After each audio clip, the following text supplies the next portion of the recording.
Doctor Babasaheb Ambedkar ఆశయాలను ప్రతి ఒక్కరూ కొనసాగించాలని పెద్దపల్లి మాజీ ఎమ్మెల్యే బీఆర్ఎస్ పార్టీ పెద్దపల్లి నియోజకవర్గం ఇన్ఛార్జి దాసరి మనోహర్ రెడ్డి పేర్కొన్నారు. ఈరోజు డాక్టర్ బాబాసాహెబ్ అంబేద్కర్ గారి 134వ జయంతి సందర్భంగా పెద్దపల్లి బస్టాండ్ వద్ద గల అంబేద్కర్ విగ్రహానికి పెద్దపల్లి పట్టణ బీఆర్ఎస్ కుటుంబ సభ్యులందరితో కలిసి విగ్రహానికి పూలమాల అలంకరించి నివాళులు అర్పించారు. ఈ సందర్భంగా దాసరి మనోహర్ రెడ్డి మాట్లాడుతూ డాక్టర్ బాబాసాహెబ్ ప్రపంచ ప్రఖ్యాత మేధావని పేర్కొన్నారు. ప్రపంచంలోనే అరుదైన వ్యక్తి డాక్టర్ బాబాసాహెబ్ అంబేద్కర్ గారి 134 జయంతి ఉత్సవాలను ఈరోజు పెద్దపల్లి నియోజకవర్గంలో బీఆర్ఎస్ శ్రేణులు ప్రజలందరూ ఘనంగా జరుపుకోవడం జరుగుతా ఉందన్నారు. భారతదేశమే గర్వించదగ్గ మహనీయుడు డాక్టర్ బాబాసాహెబ్ అంబేద్కర్ గారని పేర్కొన్నారు. డాక్టర్ బాబాసాహెబ్ అంబేద్కర్ గారి ఆలోచన ఫలితంగానే ఈ రాజ్యాంగం ఏర్పడి ప్రజలందరూ సమానత్వం, సౌభాతృత్వంతో కలిసి జీవిస్తున్నారన్నారు.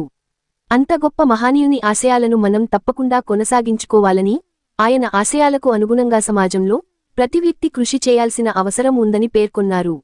అటువంటి మహానీయుని జయంతి ఉత్సవాలను మన దేశంలోనే గాక ప్రపంచంలో కూడా ప్రజాస్వామ్యవాదులందరూ ఎంతో ఘనంగా జరుపుకుంటున్నారన్నారు. ప్రపంచ ప్రఖ్యాత మేధావి, ప్రపంచంలోనే అరుదైనటువంటి వ్యక్తి డాక్టర్ బాబాసాహెబ్ అంబేద్కర్ గారి 134వ జయంతిని ఈరోజు జరుపుకోవడం జరుగుతూ ఉంది. భారతదేశం ప్రపంచానికి అందినటువంటి ఒక మహనీయుడు, మాననీయుడు బాబాసాహెబ్ అంబేద్కర్ గారి ఆలోచన ఫలితంగానే ఈ రాజ్యాంగం ఏర్పడి ఈరోజు ప్రజలందరూ కూడా సమానత్వం, సౌభాతృత్వంతో ప్రజలందరూ జీవించడం జరుగుతూ ఉంది. అంతటి గొప్ప మహనీయుని ఆశయాలను తప్పకుండా మనం కొనసాగించుకోవాలి. ఆయన ఆశయాలకు అనుగుణంగా ఇవాళ సమాజంలో ప్రతి వ్యక్తి కృషి చేయాల్సిన అవసరం ఉంటుంది. అప్పుడే ఆయన జయంతిని మనం అందరం సంతోషంగా జరుపుకోవడానికి ప్రతీక. మరి అటువంటి మహనీయుని యొక్క జయంతిని ఈరోజు యావత్ దేశం అంతటా కూడా జరుపుకోవడం జరుగుతూ ఉంది. యావత్ దేశంలోనే కాదు, ప్రపంచంలో కూడా ప్రజాస్వామ్య దేశాల్లో ప్రజాస్వామ్యవాదులు మరి ప్రతి చోట అంబేద్కర్ గారి జయంతిని జరుపుకోవడం చాలా విశేషమైనది.